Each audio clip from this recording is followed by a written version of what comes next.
지난 주말 대통령 경호처 부속청사에서 이뤄진 김건희 여사의 대면 조사로 인한 검찰 내부 갈등이 이어지고 있습니다. 주요 사회적 이슈와 법적 쟁점을 이경민 변호사와 함께 짚어봅니다. 어서 오세요. 안녕하세요. 네, 김건희 여사 비공개 조사 이후에 검찰 내부에 후폭풍이 계속해서 일고 있는데요.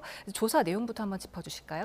네, 일단은 가장 중요했던 게 그동안 이제 도이치모터스 주가 조작 의혹 관련해가지고 그동안에 이제 서면 이제 질의를 하고 답변을 했었습니다. 근데 이 부분에 대해서 이번에 이제 처음 이제 비공개 소환 조사가 이제 이루어진 것이고요. 그리고 추가로 이제 나머지 부분은 이제 디올백 그 수수 관련해가지고 이 부분이 이제 어쨌든 청탁금지법 위반이 아니냐 뭐 이런 부분에 있어가지고 뭐 어떻게 이제 최재형 목사를 만나게 됐고 이후에 뭐 이런 청탁 있었는지 뭐 이런 부분에 대해서 조사가 이루어졌다 이렇게 보시면 될 것 같습니다. 예, 지금 또 논란이 되는 것 중에 하나가 제3의 장소에서 조사가 이루어졌다는 건데요. 검찰 내부 갈등이 심화하고 있는 것도 좀 특이한 지점이고요. 검찰총사가 아닌 경호처 부속 청사에서 조사를 받은 이유 어떻게 지금 알려지고 있습니까? 일단은 뭐 이원석 총장 같은 경우에는 계속해서 이제 국민적 의혹이 있기 때문에 이 부분에 대해서 공개 소환 조사를 해야 된다는 좀 입장을 좀 밝혀왔었는데 하지만 이 대통령실에서는 이 부분에 대해서 이제 김건희 여사 측에서 계속해서 이제 좀 경호 문제도 있고 보안 문제가 있다 이렇게 좀 언급을 해왔었고요. 그래서 이런 부분들에 있어가지고 중앙지검장이 어쨌든 판단을 내리게 됐는데 좀 이런 것을 대면 조사를 하는 것은 맞지만 소환 조사를 공개적으로 하는 것보다는 제3의 장소에서 이렇게 비공개 소환 조사를 하는 게 어떠냐 이렇게 이제 좀 제안을 해가지고 이렇게 이제 11시간에 걸친 조사가 이루어지게 된 것입니다. 네, 검찰총장이 사과를 하기도 했는데 이 부분 좀 특혜로 볼 수 있겠습니까?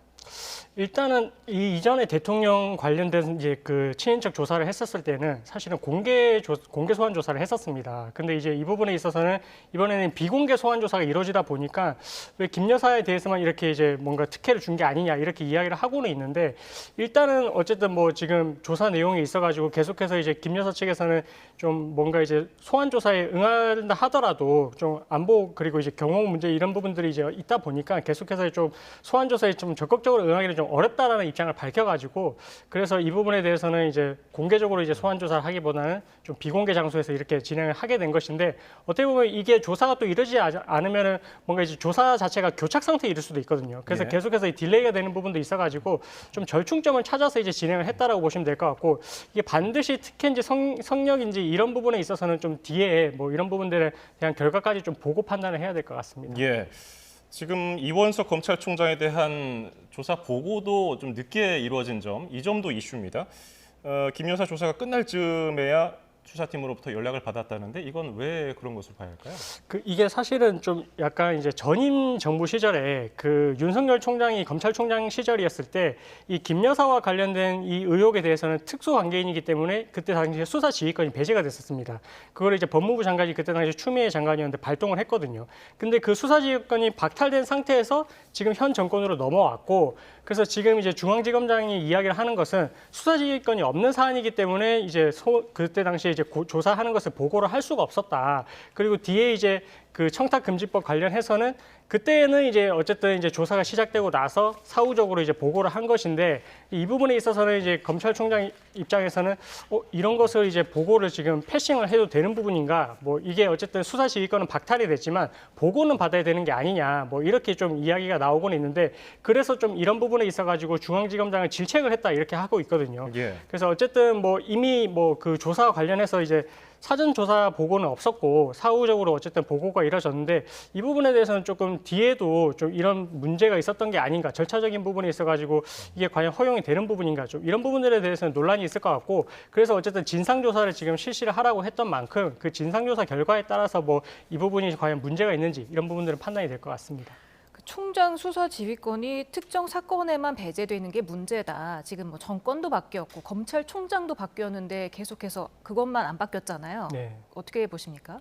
그래서 이 부분에 있어서는 사실 지금 이원석 검찰총장이 수사지휘권을 또 회복을 시켜달라 이렇게 이제 법무부 장관의 구두로 또 이제 요청을 했다라고 하거든요. 근데 그 부분에 있어가지고 일단은 뭐 수긍이 안 돼가지고 이렇게 좀 진행이 됐는데 이게 조사를 하다 보면 어쨌든 일부분에 대해서는 이제 수사지휘권이 뭐 박탈이 되어 있고 일부분에 대해서는 수사지휘권이 계속해서 이제 작동을 한다라고 하면 이렇게 지금 보고 체계 자체가 이렇게 혼란을 가져올 수가 있습니다. 그래서 이번 사건 같은 경우에도 어느 부분에 있어서는 지금 수사지휘권이 배제가 되어 있다 보니까 보고를 하지 않았다. 근데 이제 이 다음 부분에 있어서는 수사지휘권이 살아 있으니 그 부분에 대해서는 보고를 했어야 되는 게 아니야. 뭐 이렇게 조금 이제 뭐 여기는 보고를 하는 게 맞고 여기는 보고를 하는 게 아니다. 이렇게 좀 혼란을 가져올 수 있는 부분이 있어가지고 그래서 이 수사지휘권 관련해서는 만약에 수사지휘권을 발동을 하는 경우라면 그런 이제 상황 장애가 해소가 됐을 때는 빠르게 이제 또 복권을 시켜가지고 또 그런 부분에 대해서는 좀 공정하게 수사가 이루어질 수 있도록 그렇게 좀 하는 게 필요할 것 같습니다. 예.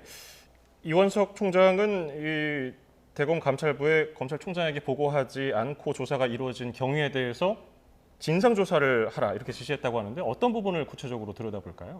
일단은 그 뭐 이게 약간 정치적인 문제도 결합이 될 수가 있을 것 같은데, 그러니까 뭐 중앙지검장이 이런 결정을 한 데 대해서 뭔가 이제 외부적인 뭐 개입이 있었던 게 아니냐, 뭐 이런 부분들에 대해서도 확인을 또 요청을 할 수도 있을 것 같고요. 예. 그리고 이게 어쨌든 뭐 비공개로 좀 진행이 되고 했는데 그 조사 과정에 있어가지고 또 뭔가 이제 뭐 문제점이 있었던 것은 아닌지 뭐 이런 부분까지도 이제 같이 파악을 할 것 같고, 그래서 만약에 진상조사를 하는 과정에서 이런 부분들에 뭐 논란이 있으면은 뭐 징계까지도 이뤄질 수 있겠지만 일단은 검찰총장이 말을 하는 것은 뭐 징계를 하기 위한 그런 절차는 아니고 예. 정말로 사실관계를 확인하는 차원에서 일단은 진상조사를 실시를 하는 것이다 이렇게 이제 밝혔기 때문에 어쨌든 자신을 배제를 하고 이렇게 진행이 됐던 부분에 대한 사실관계를 확인하는 그런 의미가 조금 더 클 것 같습니다. 이 수사팀이 진상조사에 대해 굉장히 격앙된 반응을 보이고 있습니다. 이게 감찰의 사전 단계라는데 어떤 의미가 있는 겁니까? 그렇습니다. 검사가 뭔가 비위가 있었을 때는 진상조사를 실시를 하게 되고 그 다음에 이제 뭔가 비위가 이제 적발이 됐을 때는 또 징계 요구를 할 수가 있거든요. 그래서 이런 부분들이 어쨌든 뭔가 이제 이렇게 순서대로 이제 진행되는 그런 절차이다 보니까 진상조사를 이미 시작을 했다는 것 단계부터 해서 뭔가 징계가 있을 수 있는 게 아니냐 뭐 이런 우려도 있을 수 있고요. 그리고 실제 수사를 했던 담당 검사 같은 경우는 본인이 지금 이제 어쨌든 이렇게 수사를 했던 부분에 대해서 진상조사까지 뭔가 이제 감찰에 착수를 했다라고 하니까 이런 부분들에 대해서 회의감이 느껴진다 이런 반응도 나타내기도 했거든요. 예. 어쨌든 뭐 이 부분에 대해서는 진상조사를 한다는 것 자체가 좀 징계까지도 이어질 수 있다는 그런 의미까지도 조금 내포를 하고 있어가지고 그래서 조금 이런 부분들에 반발이 있을 수 있는 것 같습니다. 예. 그래서 지금 내부 지금 혼란이 계속되고 있는데 그 수사 중인 검사가 사표를 내기도 했고요. 이 검찰 내부 갈등 계속 장기화할 가능성은 어떻게 보십니까? 일단 이런 게 좀 이례적인 케이스여가지고 이제 뭐 앞으로 이런 부분들이 재발을 하면 안 된다 이런 취지는 또 있을 것 같거든요. 예. 그래서 앞으로 이런 부분들이 이제 발생을 하지 않도록 뭐 수사지휘권을 발동하는 부분에 있어서도 좀 이후에 이제 뭐 회복하는 절차에 대해서 또 그 신속하게 이루어질 수 있도록 그런 뭐 장치도 이제 보완이 돼야 될 것 같고요. 그리고 뭔가 검찰총장과 이렇게 이제 중앙지검장과의 사이에서 이런 조사에 대한 보고를 하는 체계에 있어서는 뭐 앞으로 또 이렇게 또 총장 패싱 논란이 이제 발생을 하지 않게끔 뭔가 그런 또 제도적인 보완도 필요한 게 아닌가 뭐 이런 부분들에 대해서도 앞으로 조금 서로 이제 절충을 해서 다시 이제 검찰 내부에서 이런 부분들에 대한 좀 갈등이 발생을 하지 않도록 그렇게 좀 봉합을 할 필요는 있어 보입니다. 이렇게 내부 갈등이 깊어지면서 이원석 검찰총장이 뭐 얼마 안 남은 임기를 채울 수 있을지 그렇게 의문이 되는데 어제는 거취를 고민하겠다 했지만 오늘은 또 지켜봐 달라고 했습니다. 어떤 의미일까요? 그렇습니다. 이번 패싱 이제 보고를 건너뛴 것을 보고 뭐 이것이 MB 시절에 그때 당시에 이제 곰탕 접대를 했던 그 케이스가 아니냐 뭐 이렇게 좀 자주 섞인 이야기도 했다라고 하는데 어쨌든 그때는 뭔가 좀 사퇴를 할 것처럼 그렇게 이제 뉘앙스로 해석이 됐었지만 일단은 오늘 이제 입장을 밝힌 걸 보면 뭔가 이제 계속해서 임기는 채우면서 이 부분에 대해서 이제 수사 결과에 있어서도 이제 공정하게 어쨌든 결과가 나올 수 있도록 최선을 다하겠다 이렇게 이제 했거든요. 그렇기 때문에 앞으로 뭐 어쨌든 본인의 자리에서 이 어쨌든 지금 김여사와 관련해서도 마찬가지고 다른 이제 국직관 사건에 있어서도 어쨌든 제대로 이제 공정한 수사가 이루어질 수 있도록 그렇게 이제 좀 태도를 취할 것 같습니다. 예. 윤석열 대통령 탄핵소추안 발의 요청 청문회, 국회 청문회 불출석을 결정한다고 이원석 총장이 밝혔습니다. 최근에 논란이 있었던 이 총장 패싱 논란과 좀 연관이 있어 보이죠? 근데 아무래도 이제 어쨌든 그때 총장을 패싱을 했던 부분에 있어가지고 뭐 이런 부분에 있어서도 외압이 있었던 게 아니냐 뭐 이런 내용의 질문도 충분히 있을 수 있는 그런 상황이었거든요. 그래서 이제 이원석 총장이 만약에 그 청문회에 출석을 해서 그런 부분들에 대해서 특히나 이제 뭐 김 여사에 대한 수사와 그다음에 소추가 어떻게 될 것인지 뭐 이런 부분에 대한 질의도 있을 예정이었고. 예. 근데 그런 부분에 있어가지고 이제 이원석 총장이 만약에 이제 답변을 하게 되면 이거는 뭐 입법권의 한계를 넘어가지고 사법 사법부의 이런 이제 판단 자체가 뭔가 정쟁의 소지로 이제 이용될 수가 있어서 이게 검사의 어쨌든 정치적 중립성을 또 훼손하는 그런 부분도 있을 수 있고 법치주의의 근간도 이제 훼손될 수 있는 그런 부분이기 때문에 이원석 총장 입장에서는 좀 이제 출석을 하는 게 좀 꺼려졌고요. 그렇기 때문에 이제 공개적으로 이렇게 출석을 하지 않겠다 이렇게 사유서를 제출하게 된 것입니다. 네, 뭐 김 여사에 대한 대면 조사도 이뤄진 만큼 검찰이 조만간 결론을 내는 거 아니냐 이렇게 되는 분석이 되는데 결론 어떻게 예상하십니까? 뭐 지금 상태에서는 뭐 좀 조심스럽긴 하지만 어쨌든 이런 뭐 소환 조사까지 이제 이뤄진 만큼 어쨌든 조사를 하면서 이제 사실관계를 밝힐 수 있는 그런 필요한 절차는 이미 끝난 것 같거든요. 그래서 이 부분에 있어서는 정말로 이제 당시에 뭐 주가 조작에 관여한 그런 공무원과의 관련성이 있는지 부분도 이제 정리가 될 것 같고, 그리고 뭐 청탁금지법 관련해서도 이 부분에 대한 뭐 청탁이 있었는지, 그리고 뭐 이 부분에 있어가지고 또 직무 관련성도 있었다라고 볼 수 있는 부분인지 이런 것들을 다 검토를 해서 결정이 날 것 같은데 아마 뭐 조심스럽지만 무혐의 쪽으로 좀 가닥이 좀 잡히지 않을까 이렇게 생각하고 있습니다. 예, 다음 주제도 좀 살펴보겠습니다. 얼마 전에 있었던 배우 변우석 씨의 과잉 경호 논란이 채 가라앉기도 전에 이번에는 아이돌 그룹 크래비티도 비슷한 경호 논란에 휩싸였습니다. 영상 함께 보실까요?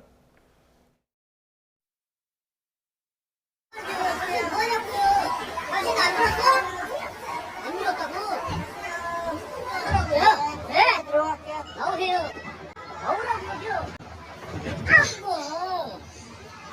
뭐라고? 네.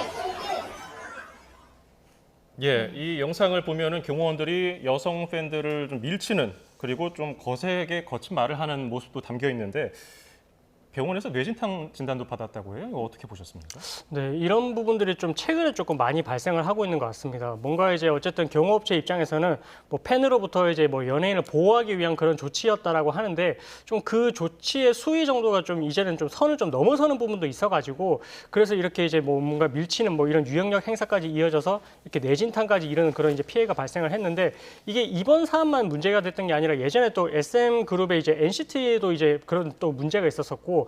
어쨌든 이제 각 그룹마다 이렇게 경호 문제가 발생을 했을 때는 좀 안전상의 문제도 좀 발생을 하는 것 같아가지고 좀 경호업체와 이런 부분에 있어서는 좀 사전에 좀 조율을 해서 좀 재발 방지를 마련하는 게 필요할 것 같습니다.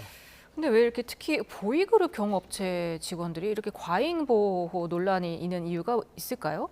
근데 이 부분은 사실 뭐 경호업체에서 어떤 지침이 내려져서 이렇게까지 보호를 하는지는 모르겠지만 일단은 뭐 내세우는 명분 자체는 연예인을 보호하는 게 뭐 우선이었다 이렇게 이야기를 하기는 할 것 같거든요. 근데 그렇지만 그렇다고 해서 모든 물리적인 유형력 행사가 정당화되는 건 아니고 어쨌든 필요한 수준 내에서 이제 최소한으로 이제 안전이 보장되는 내에서 이제 본인의 연예인도 보호를 했었어야 되는 부분이고 어쨌든 그런 부분들을 좀 내부적으로 경호업체 내부적으로도 좀 지침을 잘 마련을 하고 그리고 이렇게 이제 경호를 하는 경우가 생겼을 때 경찰하고의 입장에서도 좀 상호 소통을 해서 좀 이런 게 재발 방지를 좀 마련하는 게 필요할 것 같고 아무래도 조금 보이그룹을 좋아하는 또 이런 또 팬층이 또 다양한데 좀 그런 부분들에 있어가지고 좀 많은 이제 팬들이 몰리는 경우가 좀 있다 보니까 이렇게 좀 피해가 좀 많이 빈번하게 발생을 하는 게 아닌가 이렇게 좀 생각이 됩니다. 예, 해당 영상 속의 팬은 그 해당 경호원을 고소한 것으로도 전해지고 있는데 실제로 물리력을 행사했단 말이죠.